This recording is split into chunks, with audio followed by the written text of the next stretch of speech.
আসসালামু আলাইকুম। পেনাল্টি কিকের আরও একটি নতুন ভিডিওতে আপনাদের সবাইকে স্বাগত। এএফসি এশিয়ান কাপের বাছাই পর্বে ম্যাচে 25 মার্চ ইন্ডিয়ার বিপক্ষে মাঠে নামবে বাংলাদেশ জাতীয় football team.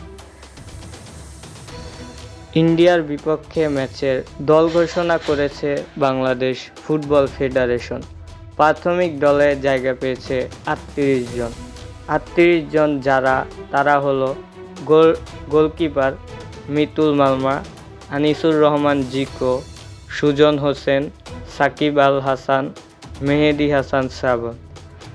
Defender Tapu Barman, তারিক কাজী, মুরাদ হাসান, শাকিল হোসেন, ইয়াসিন খান, মেহেদি হাসান, শাকিল আহমেদ তপু, জাহিদ হাসান শান্ত, রহমত মিয়া, সুশান্ত ত্রিপুরা, ঈসা ফয়সাল, তাজউদ্দিন, সাদউদ্দিন।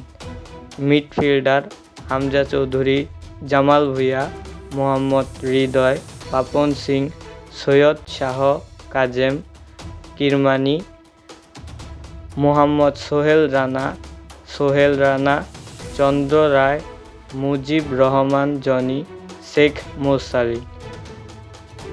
ফরওয়ার্ড রাকিব হোসেন, ফয়সাল আহমেদ ফাহিম, রাব্বি হোসেন রাহুল, রাকিবুল ইসলাম, শাহরিয়ার ইমন, মোহাম্মদ ইব্রাহিম, আরিফ হোসেন আল আমিন, পিয়াস আহমেদ নোভা, ফাহামেদুল ইসলাম। ইন্ডিয়ার বিপক্ষে এই স্কোয়াড নিয়ে মাঠে নামবে বাংলাদেশ জাতীয় ফুটবল টিম। ফুটবল নিয়ে আজকের আমাদের আপডেট এই পর্যন্তই ছিল। আমাদের চ্যানেল থেকে নিয়মিত ফুটবল সম্পর্কে আপডেট ভিডিও পেতে চ্যানেলটি সাবস্ক্রাইব করে রাখুন। ধন্যবাদ।